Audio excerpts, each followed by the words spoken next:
శ్రీమాత్రే నమ శ్రీ గురుభ్యో నమ నమో దేవ్యై మహాదేవ్యై శివాయై సతతం నమ నమ ప్రకృత్యై భద్రాయై నిహతాం ప్రణతాస్మిత.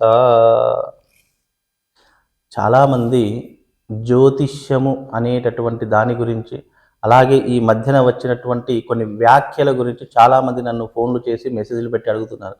గురువుగారు, ఫలానా జ్యోతిష్యుడు ఈ రకంగా కాంట్రవర్సీగా మాట్లాడుతున్నారు, ఎన్నో రకాలుగా గతంలో చెప్పినటువంటి విధంగా కూడా ఆయన అనేక రకాల ప్రామిస్లు, అంటే అనేక రకాల ప్రమాణాలు చేసి కూడా తప్పినటువంటి వాడు ఉన్నారు. ఇలా జ్యోతిష్యం అపహాస్యం చేస్తున్నారు ఎందుకు అని చెప్పి చాలామంది ప్రశ్నిస్తున్నారు. సరే, ప్రశ్నలు ఏమైనప్పటికీ జ్యోతిష్యుడు అనేటటువంటి జ్యోతిష్యమే ఒక మార్గంగా ఉంటుంది. అందులో ఖచ్చితంగా 100 to 100% సక్సెస్ రేట్ అనేటటువంటిది ప్రపంచంలో ఎవరికీ కూడా ఉండదు. ఎందుకంటే ఇది కలియుగము. కలియుగంలో జ్యోతిష్యం అనేటటువంటిది కేవలం సూచితమైనటువంటి జ్యోతిష్యమే. ఇది చాలా మట్టుకు గుర్తుపెట్టుకోండి. సూచితం అంటే ఏంటి? ఫలానా నీకు రాబోయే కాలంలో ఇలాంటి గండములు, విపత్తులు, ఆపదలు వచ్చే అవకాశం ఉంటుంది, కనుక జాగ్రత్తగా ఉండండి అని చెప్పడానికి మాత్రమే జ్యోతిష్యం.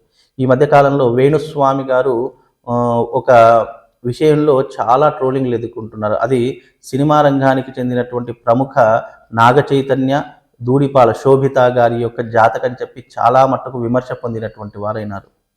సరే, ఆయన మంచి జ్యోతిష్యుడు కాదా అంటే అలా కాదు. మంచి జ్యోతిష్యుడు, పరిజ్ఞానం ఉన్నటువంటి వ్యక్తే. అయినప్పటికీ కూడా జ్యోతిష్యంలో కొన్ని ఎథిక్స్ ఉంటాయి, కొన్ని విలువలు ఉంటాయి. దానిని పాటిస్తూ మనం జ్యోతిష్యం చెప్పాలే కానీ ఇక్కడ ఏది పడితే, అంటే జ్యోతిష్యుడు ఫేమ్ కావడానికో లేదా ఎన్నో రకాలైనటువంటి తమ యొక్క స్వలాభం కోసము ఇక్కడ మనం నోటికి ఇష్టం వచ్చినట్టుగా మాట్లాడితే అయితే చూసే ప్రజలు కూడా ఇక్కడ ఊరుకోరు. ఎందుకంటే ప్రజలు కూడా అందరికీ అంత జ్ఞానవంతులు. ఇక్కడ ఎవరు మనమే జ్ఞానవంతులు, మనకే అన్నీ తెలుసు అనేటటువంటి ఆలోచన ఎప్పటికీ కూడా ఉండకూడదు. ఎందుకంటే మనం చేసే దాంట్లో కూడా కొన్ని పొరపాట్లు అప్పుడప్పుడు జరుగుతూ ఉంటాయి. అలా జరిగే సమయంలో ఇంకా దాన్ని జాగ్రత్త పడాలి, ఇంకా అవి జరగకుండా చూసుకోవాలి అని ఆలోచన ఉండాలి. కానీ ఆల్రెడీ మీరు గతంలో కూడా మీడియా ముందుకు వచ్చేసి నేను ఫలానా ఈ వైసీపీ జాతకం చెప్పాను, నా జాతకం ఫెయిల్ అయింది, ఇక నుండి నేను వెంకటేశ్వర స్వామి మీద ప్రమాణం చేస్తున్నాను, కామాఖ్య అమ్మవారి మీద ప్రమాణం చేస్తున్నాను, ఇక సెలబ్రిటీస్ జాతకాలు నేను చెప్పను అని చెప్పి మీరు చెప్పడం అనేటటువంటిది ఆ ఒక్క విషయంలో చాలామంది విమర్శించడం ప్రారంభం చేస్తున్నారు. కనుక జ్యోతిష్కులకు ఇప్పుడు నాకు కానీ లేదా ఇతర జ్యోతిష్కులకు కానీ మీకంటే పెద్ద పెద్ద జ్యోతిష్కులు కూడా ఉన్నారు, లేరు అని కాదు. అందరికీ ఎవరికి వాళ్ళు పెద్దవాళ్ళు.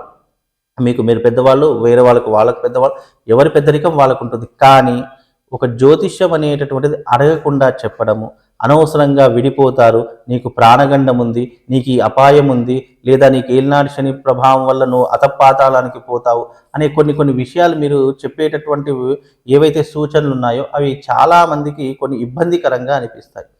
బికాజ్ ఏదైతే జ్యోతిష్యం అనేటటువంటిది ఉందో అందులో మంచి మాత్రం ఎదుటి వారికి చెప్పాలి, చెడు ఏదైతే ఉందో దాన్ని మనం స్వీకరించి, అంటే మనం తెలుసుకొని దానికి పరిహారం మాత్రమే చెప్పాలి తప్ప ఇక్కడ ముందుగా చెడు చెప్పి నువ్వు ఇది చేసుకోకపోతే నీ జీవితం నాశనం అయిపోతుంది, లేదా మీరు 2027లో తప్పకుండా విడిపోతారు, నీకు 10 మార్కులు ఇస్తాను, మీకు 50 మార్కులు ఇస్తాను అని చెప్పడం అనేటటువంటిది కొద్దిగా ఇబ్బందికరంగా ఉంటుంది. అంతే తప్ప ఇక్కడ ఏదో మిమ్మల్ని విమర్శిస్తున్నట్టేమో కాదు. ఇక్కడ మరొక విషయం ఏంటంటే ముఖ్యంగా ఈ యొక్క యూట్యూబర్స్ ఛానల్స్, ముఖ్యంగా వేణుస్వామి గారు అలా చెప్తున్నప్పుడు చాలా మట్టుకు అవి ఖండించాలే తప్ప, ఎందుకంటే ఒక పర్సనల్, ఒక సెలబ్రిటీ వ్యక్తి, ఒక హీరో, ఒక స్టార్డమ్ ఉన్నటువంటి వ్యక్తి, అలాంటి వ్యక్తి మీద మనం ఒకరిని వ్యాఖ్యలు చేసేటప్పుడు 1కి 10 సార్లు ఆలోచించి వ్యాఖ్యలు చేయాలి. ఇప్పుడు ఆయన సొంతంగా మీ దగ్గరికి వచ్చి అయ్యా నా జాతకం చూడండి, నేను మళ్ళీ వివాహం చేసుకుంటాను, మరి నా ఫ్యూచర్ మళ్ళీ బాగుంటుందా లేదా అని అడిగినప్పుడు అప్పుడు మీకు ఇష్టం వచ్చింది చెప్పండి. అప్పుడు దాంట్లో తప్పు ఎవరూ పట్టరు. నాకు అనిపించింది నేను చెప్పానండి అని చెప్పేసి చెప్పొచ్చు. కానీ ఎవరూ అడగక ముందు మీడియా ముందుకు వచ్చేసి, ఎందుకంటే పర్సనల్గా చెప్పింది ఎప్పుడైతే పబ్లిక్ అవుతుందో, ఆ పబ్లిక్ డొమెస్టిక్లోకి వచ్చిన తర్వాత, అది సంఘంలోకి వెళ్ళిన తర్వాత అనేక రకాలుగా ప్రొజెక్ట్ అయిపోతూ ఉంటుంది. ఏది ఏమైనప్పటికీ ఇప్పుడు మీరు చెప్పిన జ్యోతిష్యం నేను కూడా రాంగ్ కావాలని కోరుకుంటున్నాను. ఎందుకంటే వాళ్ళు నూతనంగా వివాహం చేసుకుంటున్నారు, వాళ్ళ జీవితం బాగుండాలి అని మనం ఆశీర్వదించాలి. కానీ మీరు విడిపోతారు అని చెప్పడం అనేటటువంటిది కొద్దిగా హర్షించదగ్గటువంటి విషయం. ఇది కొద్దిగా ఆలోచించాలి బ్రాహ్మణులందరికీ కూడా. ఎందుకంటే మనము ఎప్పుడైనా జ్యోతిష్యం చెప్పేటప్పుడు బాగుంది, అన్ని రకాల బాగుంటుంది అని చెప్తే వచ్చినటువంటి వ్యక్తి చాలా హ్యాపీగా ఫీల్ అవుతాడు. ఇక్కడ హ్యాపీగా ఫీల్ అవుతాడని కాదు, మంచి చెప్పండి. చెడు ఏదైతే ఉందో ఫలానా ఈ రెమెడీ చేసుకోండి, లేదా ఫలానా ఈ భగవంతుని ఆరాధన చేయండి, ఫలానా శివుడికి అభిషేకం, ఇలా చెప్తే దోషం ఏం లేదు, ఎవ్వరు కూడా ఏమనరు.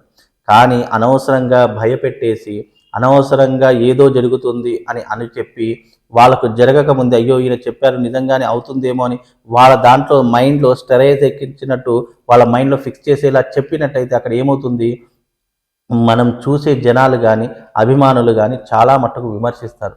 మనము ఎప్పుడైనా ఇక్కడ గుర్తుపెట్టుకొని మనం పబ్లిక్ డొమెస్టిక్లో ఉన్నాం, ఒక పబ్లిక్ ప్లాట్ఫారం మీద ఉన్నాం.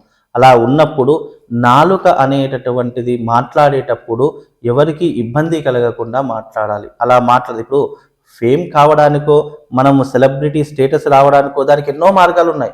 ఇప్పుడు తెగించిన వాడికి సెలబ్రిటీ స్టేటస్ ఆటోమేటిక్గా వస్తుంది. ఇది కలియుగము. ఎవరైతే మానం, మర్యాద, సిగ్గు, లజ్జ ఇవన్నీ పక్కన పెడతారో ఆటోమేటిక్గా ఆయన సెలబ్రిటీయే. ఇది ఎప్పుడైనా గుర్తుపెట్టుకోండి. ఇప్పుడు ఉదాహరణకు నేను జ్యోతిష్కుడున్నా అండి, నేను మీడియా ముందుకు వచ్చేసి నాకున్న పరిజ్ఞానంతో వాళ్ళు ఇది వీళ్ళది అని చెప్పేసి ఇష్టం వచ్చినట్టు మాట్లాడామనుకోండి, మనం కూడా సెలబ్రిటీస్ అవుతాం. ఇగో ఫలానా ఈ శర్మ గారు ఇలా మాట్లాడారు, ఫలానా ఈ శర్మ గారు ఇలా వ్యాఖ్యలు చేశారని చెప్పేసి 2 రోజుల్లో సెలబ్రిటీ అయిపోవచ్చు. సెలబ్రిటీస్ కావడానికి ఎంతసేపు అండి? కానీ సెలబ్రిటీ స్టేటస్ రావాలన్నా దాని వెనుక ఒక మంచి కారణం ఉండాలి. అరే ఫలానా జ్యోతిష్యుడి దగ్గరికి వెళ్తే ఖచ్చితంగా 100కి 100 నిజం జరుగుతుంది అనేటటువంటి మౌత్ పబ్లిసిటీకి మించినటువంటి ప్లాట్ఫామ్ ఇంకోటి లేదు. అలా వస్తే గనక మనకు మంచి పేరు వస్తుంది, మంచి సర్కిల్ వస్తుంది, అలాగే జీవితంలో డెవలప్మెంట్ అవ్వగలుగుతాం తప్ప ఇలా అనవసరంగా వ్యాఖ్యలు చేసి అనవసరంగా ఒక నూతనంగా పెళ్లి చేసుకున్నటువంటి ఒక జంట మీద ఈ రకంగా చెప్పడం అనేటటువంటిది అన్యాయం. ఇంకో విషయం, ఎప్పుడైనా సెలబ్రిటీస్ జాతకాలు మనం చెప్పేటప్పుడు date of birth, time, place of birth most important. జ్యోతిష్యుడు ఏ జ్యోతిష్కుడి దగ్గరికి వెళ్ళినా ఇవి ఖచ్చితంగా అడుగుతారు. మనకు ఏమీ తెలియకుండా మనకు వాళ్ళ టైము, డేట్ ఆఫ్ బర్త్ తెలియకుండా అనవసరంగా ఏదో కాలంలో చాలామంది సెలబ్రిటీస్ జాతకాలు వికీపీడియాలోనో లేదా దేంట్లోనో చూసి చెప్తున్నారు. అలా దాంట్లో ఖచ్చితమైనటువంటి డేట్ ఆఫ్ బర్త్ ఉంటుంది మనకి ఎలా తెలుస్తుంది? తెలియదు. కనుక దాన్ని పట్టుకొని అలా జరుగుతుంది, ఇలా జరుగుతుంది అని చెప్పడం కూడా రాంగే. నేను కూడా గతంలో కొంతమంది సినీ ప్రముఖుల, రాజకీయ నాయకుల యొక్క జాతకాలు చెప్పాను. అది నేను పర్సనల్గా ఎంక్వైరీ చేసి పర్సనల్గా వాళ్ళ యొక్క డేటాను కనుక్కునే చేశాను తప్ప అదేదో నా సొంత ప్రయోజనం కోసం ఎప్పుడు కూడా నేను చేయలేదు. ఎందుకంటే ప్రస్తుత రాజకీయ భవిష్యత్తు గురించి ఎలా ఉంటుందో అని మాత్రమే చేశాను తప్ప గతంలో కూడా మీరు సీఎం గారు, మన పవన్ కళ్యాణ్ గారు అసలు సీఎంఏ కాదు అని అన్నారు, ఇప్పుడు డిప్యూటీ సీఎం అయ్యారు. అలాగే జగన్ గారు అత్యధిక మెజారిటీతో గెలుస్తారు అని చెప్పారు, చిత్తుగా ఓడిపోయారు. ఇలా కొన్ని జరిగిన సంఘటనలు ఇప్పుడు 100లో 99 జరిగినప్పుడు 99 ఎవరు గుర్తుపెట్టుకోరు సమాజంలో. ఎందుకంటే ఇది కలియుగము. జరిగిన చెడుని మాత్రమే గుర్తుపెట్టుకుంటారు. బికాజ్ అందులోనూ మనం చేసినటువంటి చెడు ఇతరులకు హాని కాకుండా, ఇతరుల యొక్క మనసును నొప్పించుకోకుండా ఉంటే ఏం కాదు. అది వ్యక్తిగతంగా పర్సనల్గా ఉంటుంది. ఇప్పుడు నా ఇంటికి ఒక వ్యక్తి వచ్చాడు, అతనికి పర్సనల్గా ఈ రకంగా చెప్పాను, జరిగింది జరగలేదు, అది మా ఇద్దరి మధ్య ఉంటుంది. కానీ అదే పబ్లిక్ డొమెస్టిక్లోకి వచ్చింది, పబ్లిక్ ప్లాట్ఫామ్ మీదకి వచ్చిందంటే అది సంఘంలో నానా రకాలుగా వెళుతుంది. కనుక కొన్ని విషయాలు మాత్రం చాలా ఆలోచించి చెప్పండి. ఇంకో విషయం ఏంటంటే, మీరు నాకు ఎక్కడ బాధ అనిపించిందంటే కలియుగ ప్రత్యక్ష దైవమైనటువంటి వెంకటేశ్వర స్వామి మీద ప్రమాణం చేశారు. అలాగే కామాఖ్య అమ్మవారు ఎంత శక్తిపీఠం, ఒక శక్తిపీఠం మీద అమ్మవారి మీద ప్రమాణం చేశారు. అలా చెప్పడం అనేటటువంటిది కొంచెం హర్షించదగ్గటువంటి విషయం. అలాగే ఈ మధ్యకాలంలో మీ సతీమణి గారు వీణావాణి గారు కూడా ఈ రకమైనటువంటి మిమ్మల్ని ఒక భార్య భర్తను ఎప్పుడైనా సమర్థించాలి, తప్పేం లేదు. శ్రీమూర్తి అంటే చాలా గౌరవం, ఆమెకు నమస్కారం చేసినా తప్పులేదు. కాకపోతే ఏంటంటే కరెక్ట్ అమ్మా, మీడియా అనేటటువంటిది ఒకప్పుడు ఒకలా ఉండేది, కాలం మారుతున్న కొద్దీ అనేక రకాలుగా మీడియా రంగం కూడా మారిపోయింది.